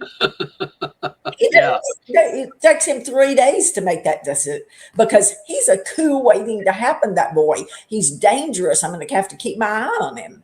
And, it is a... But maybe he'll make me better. He does make him better, and he brings him into the band because he knows that, and he does. He improves. I mean, the two of them together. Oh, you did that? Well, I'll do this. And you did that? Well, I'll do this. And it's just so dependent on other people. Oh, yeah. I mean, even when they're writing separately, they're really, in a way, writing together without realizing it. I mean, That's right. John has Strawberry Fields and Paul writing about good old Liverpool. I've got Penny Lane, Right. Right. It's like the impact that the Beach Boys have after 65 when you're getting that folk rock influence and you're getting all the groups like the Lovin' Spoonful and Mama's all that. The Beach Boys are listening to the Beatles are listening to the Beach Boys. Gosh, there's so many connections. I missed when bands used to compete against each other, pushing that envelope, what I mean? Right. Each record. Yep. I mean, the Turtles did an album called Battle of the Bands, and each song is sort of a different style. Yeah. And, and it's kind of it's an interesting album if you have time and want to listen to it just for fun. It's kind of a cool album. But, you get the groups, as you say, they're pushing each other to greater heights. Yeah. And there are also interesting effects of the Beatles. Before the Beatles, by far the dominant record format is the 45 RPM single. Oh, yeah. Yeah. And groups are recording. You go into the studio and you record 4 songs. And the idea is that hopefully out of it, we've got 2 singles. We'll have 2 songs that are good enough for an A side, and the other 2 will go on the B side. And that was a typical recording session. And if you got a hit, all right, well, in the US, we need 8 more songs. So we'll have 8 songs of filler. Okay, well, the Monster Mash is a big hit. So you record the Monster Mash, and Runaway was a hit by Del Shannon. Go ahead and record Runaway. And we'll just throw all this stuff together and we'll try to sell the album because hit singles make hit albums. Right. But they don't sell in those large numbers. No. The Beatles come along and they make the album the dominant format. Yeah. The Beatles also kill a format in the UK called the EP. Yeah. EPs were not big in the States, but in the UK they were big. Yeah. They had 2 songs on each side. And basically what an EP typically was used for was they would take 4 songs from an album and they would put that out to release. And they would sell it for a price that was more than a single, but cheaper than an album. And so kids who couldn't afford to buy an album, I mean, why would you want to buy an album? It's got nothing but filler on it, maybe 2 good songs on it.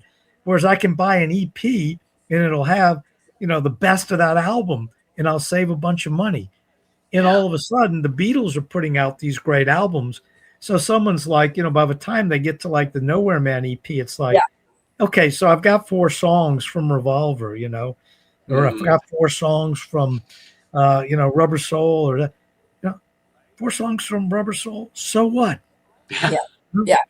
So Nowhere Man kind of becomes, we don't even bother with, having an EP from Revolver. We've got 2 from Beatles for Sale, but it kills the EP format. The Beatles put out before the format's completely gone. Magical Mystery Tour is an EP. Why? Because they don't have enough songs for an album. Right. Capitol has a better idea. And of course, they later realize it. But it's a wonder that when Capitol had to get permission to do that album, and I've often wondered, they gave them permission, but was that EP so far along that they had to keep doing it? Or could they have put the brakes on it and said, wait a minute, let's do Magical Mystery Tour as an album? And they probably should have done that, but it may be that it probably was the case that by the time Capitol was there, the EP had been mastered and all that other stuff had been done. Right. Capitol's idea was a better idea. Oh, yeah. And then by the time you get to Yellow Submarine, okay, Capitol's going to do an album. We'll do the same thing. We'll do an album in the UK. Right. So they're but a lot of things, they basically make the album the dominant format and they kill off the EP. So, they do a lot of things because of the Beatles. What lesson do the Beatles teach a record company? If you have a group and you spend time with the group, and if they're talented, you let them do their thing. Right. You're going to put out an album, spend the money on that album, and you'll have really strong record sales. The Beatles proved that could happen. Without the Beatles, do you think the Doors are going to be allowed to spend time in the studio and do like a song like The End and all? No, there's no way any of this stuff happens. No. I mean, you watch the genesis of it all, the first coming in with their suits and ties on, and they can only work during the day, during the hours that EMI is open, and it's all very polite. And then by Rubber Soul, they're recording all night long. They don't come in until late in the afternoon and record all night long. And they're wearing whatever is comfortable, and jeans with the black and white striped jumper sweater, and they're very relaxed, and they change all the rules. They do, and they learn how to make the studio an instrument of its own. By the time you're on Revolver, they're doing that. And not only is the Abbey Road engineers and George Martin bringing out the best in the Beatles, but the Beatles are bringing out the best in them. There's no doubt about it. The Beatles are like, look, we want more bass. Why can't you get something like this? This record, this is on Stax or Atlantic. And we're going to go and we're going to record in Memphis at Stax Studios. And boy, can you imagine how that hurt the pride of the Abbey Road engineers? Well, no, we can do something for you. Just hold up. So we'll figure something out. They find a way for Paperback Writer and Rain and those Revolver tracks to push the bass. Yeah. And, and then artificial double tracking is created because John's too lazy he's tired of going in and double tracking his voice. And so it's not too late. He may be tired of it, but he's not too late. And also, when you listen to John's double tracking, a lot of times there are mistakes in it, and the mistakes are kind of interesting because he doesn't always sing the same thing at the same time. Yeah, you're right. Particularly toward the end of the track, sometimes you hear some fun little things. Yeah. And so, you know, artificial double tracking is created where what is that? What they do is they just take a vocal and then they run the same vocal on another channel, but slightly out of sync. Yes. So it sounds like two voices.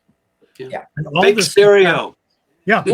all this stuff happens because of the creativity of the Beatles and George Martin and the Abbey Road engineers. I mean, what a team that was. Oh, yeah. It was incredible. And then when Jeff Emmerich comes into the picture, things change again. You go to another level. And so, you know, it is so interesting to walk the path and watch how things change and it becomes better and better and better. Yeah. And it's so scary to think all the variables that if this didn't happen, would have this happened? Yeah. And if that didn't happen, would have this happened?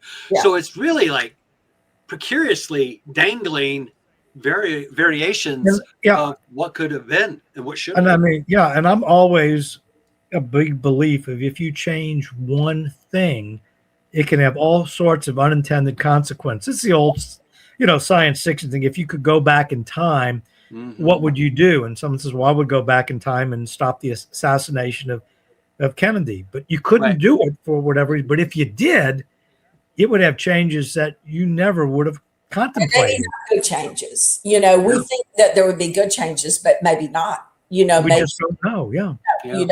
The butterfly effect. Yes. I mean, what could be the worst thing to happen to the Beatles? Getting turned down by the mighty Decca Records. Yeah. Yet it was the best thing for that time. Yeah. There is there are accounts. I know y'all are going to roll your eyes, but I'm telling you, there are documented accounts of people who have been on Bowl Street in Liverpool. Do you know the story, Bruce? About people have disappeared.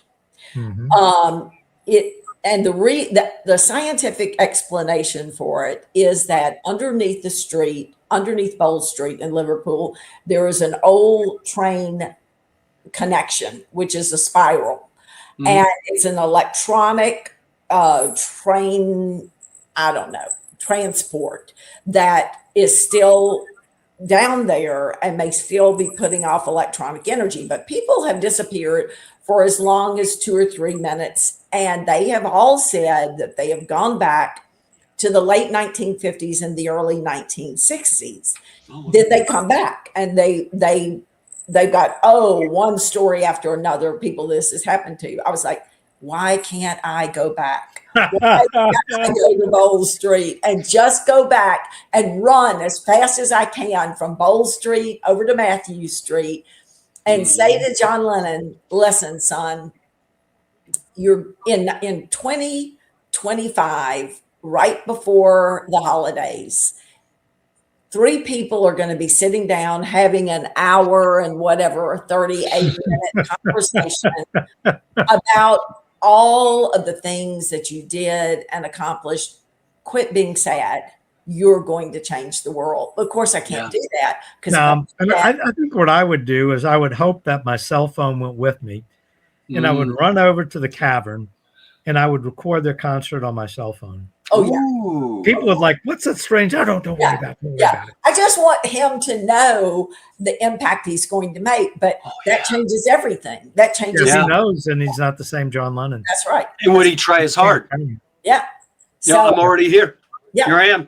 Yep. Is this good enough? It's all it's interesting, but wow. I mean, I have loved this conversation because we see all of the links and how this piece fits here. Yeah. And it's thrilling. So now, I mean, I know you would do it, but I'm going to make sure it gets done.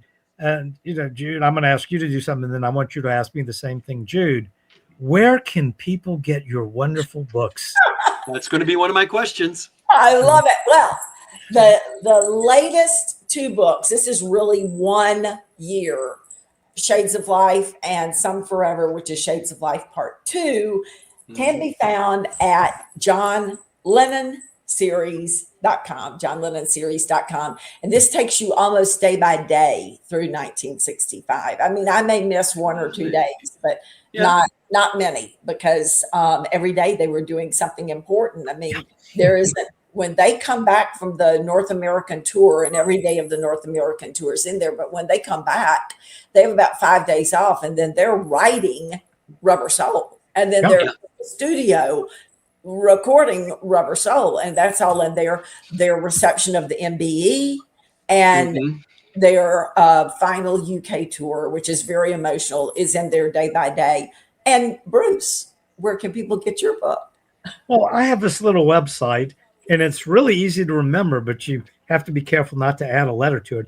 But it's just Beatle, BEATLE, no S, .net, not com, NET. So Beatle.net.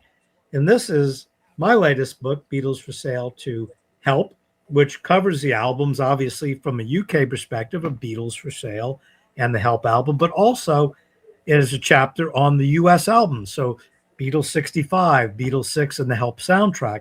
It also covers the associated singles. Now, how do I cover those in my chapters? From a historical standpoint.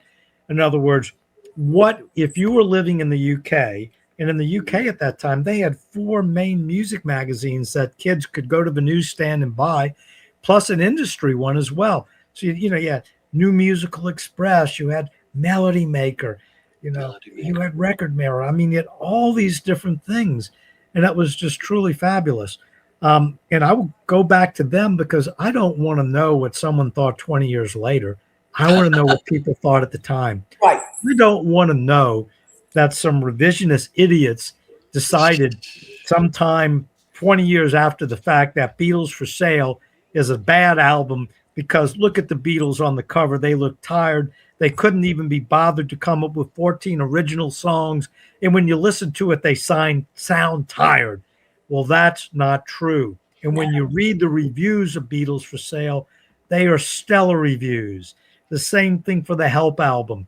When people think of the Beatles albums, and look, I did a series on all of the albums. It's a 9-book series. So obviously some books have more than one album. Most have one album. But when you look at that catalog and you ask people, name your favorite Beatle albums, it's normally the same 5 in different order. Rubber Soul, Revolver, the White Album, Abbey Road, and okay. It's none of mine. Right. We've got that, and okay. We understand Rubber Soul, Revolver, Abbey Road, and the White Album, the Big 4, and then they come in and we understand, we get that. Sgt. Pepper. Oh yeah. How could I forget Sgt. Pepper? Right. That's the Big 5. Yeah. Well, what about the Please Please Me album? Oh, I don't know.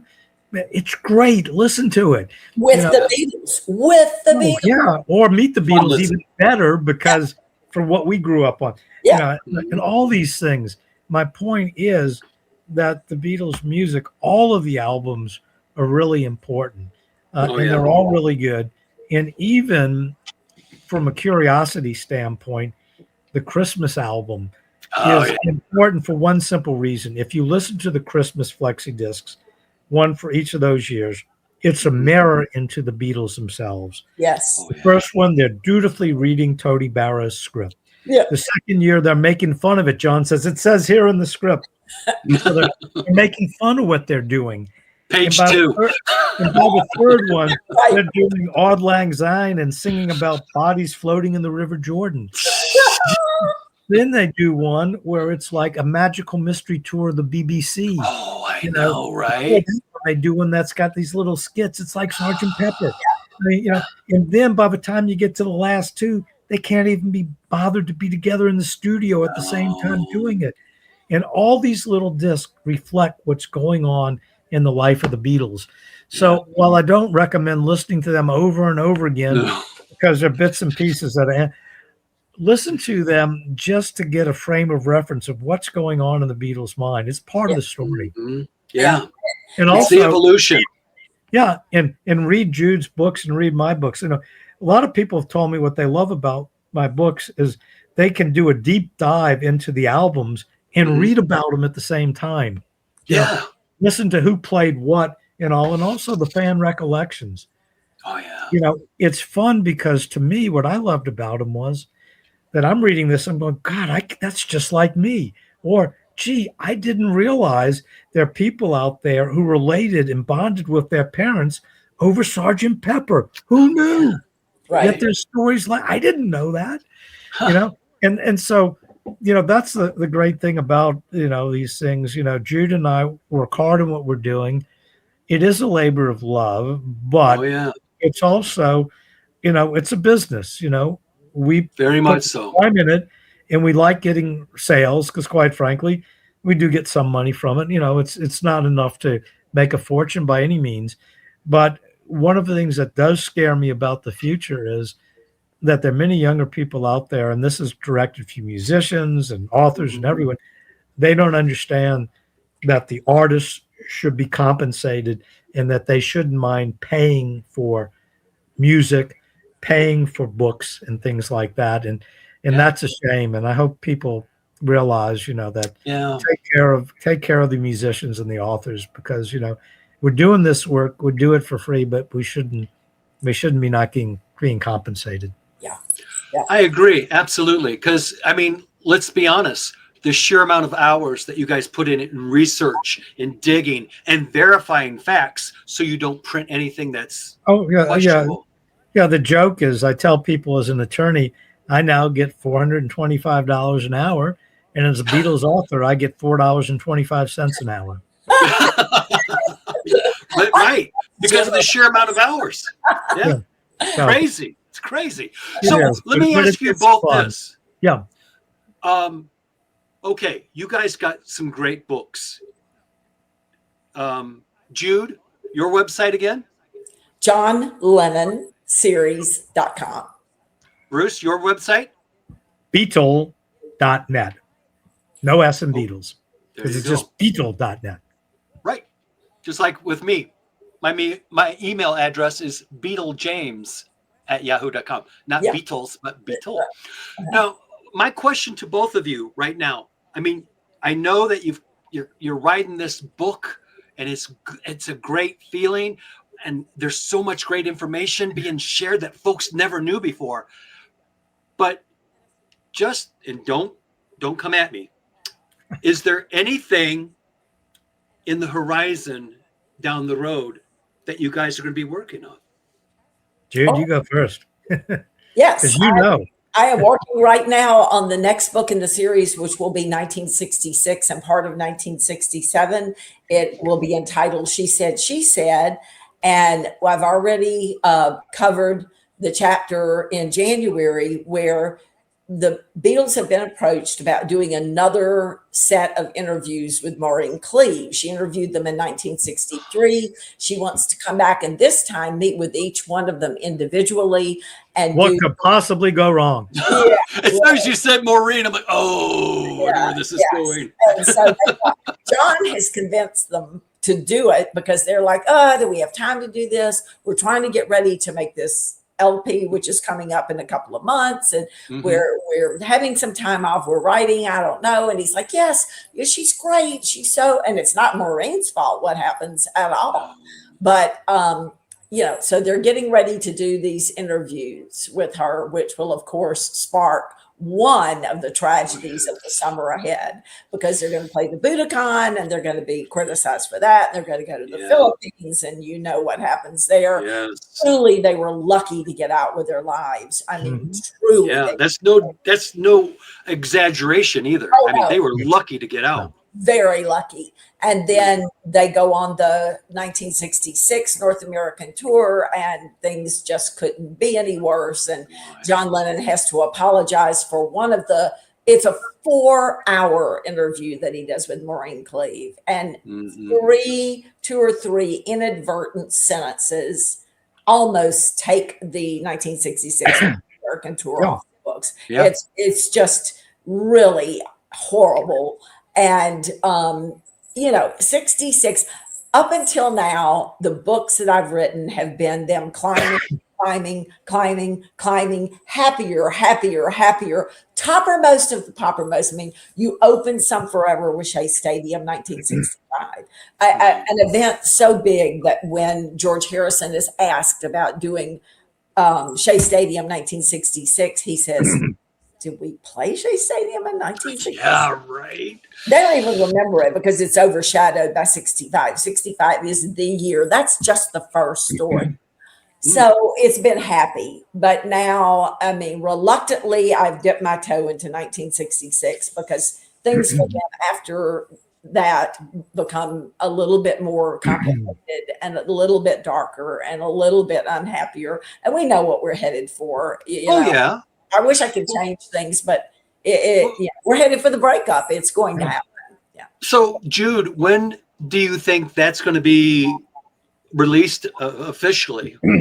I do every 3 years. Okay. A book every 3 years. And we're sticking with that. This time, I have not written much in this past year because the first printing of the book was horrible, and we had to have it reprinted. And then drove to Chicago and did the book release, and drove home and packed by hand 400 books the next week and drove them to the post office and got them out. And then ended up 2 days later moving, worst move we've ever had with 34 moves. It was tragic. And I ended up very sick and in the ER. And I am just crawling out of that. But it is, I am back to work. And good. I do my best to have it done within the 3-year time frame. Well, cool. So we can look forward to that then, huh? Yeah, that's coming up. Fantastic. Bruce, what about you? While Jude is still working on her 9-book series, which is more than 9 books, I just finished my 9-book series on the Beatles album, and I am taking a break. I do not have anything else planned. But what I may do is some of the earlier books that have sold out, the first 3 books, yes, the VJ book and the 2 Capitol books are available in revised and expanded editions in digital format, PDF forms on my website, beatle.net, N-E-T. And these books, even if you own the VJ and Capitol books, because of the new information, they're worth getting. Plus, you can take your iPad with you to record stores and record conventions and look at the images and see whether you've got that or not. And so I highly recommend those. I do think that I will eventually do the Beatles on Apple in that same type of format, PDF form. And then also the Parlophone book, I may just do a straight PDF on that. And so there may be things like that on the website. So do check on it. I know people want me to do new books and all, and right now I just you've spoiled us. I need a break. There's someone who wants him to do a book on public records. He knows it like the back of his hand, and no one's ever covered that. I've done I was doing a book a year for 9 years.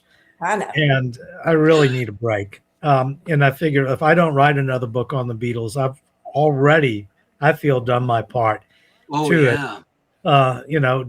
People, I'm an attorney. Do not ask me to do a book on the legal entanglements of the Beatles. I do not want to do a book that will anger Paul, Ringo, Olivia, Yoko, Donnie, everyone. Julian, Capitol Records, Universal Music Group, Apple. There's no way I'm doing that book, folks. No. Not going to happen. Please don't ask me. And I wouldn't want you to do that. You can do it under a pen name. No, AI will find me. Yes. Jude Kessler Southerland. Yes.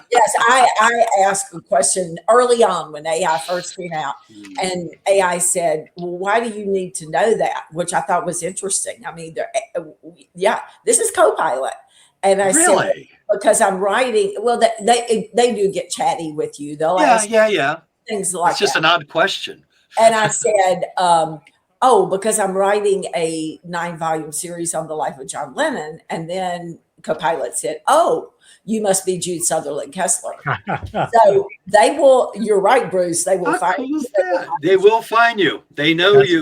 Cool. Yeah. That's cool. You're so Now, right. are we looking at any appearances coming up that the listeners should be aware of? Signings, we are hoping. shows? We are hoping. And also Jude and I have been talking about possibly doing something at a wonderful location that people could go to.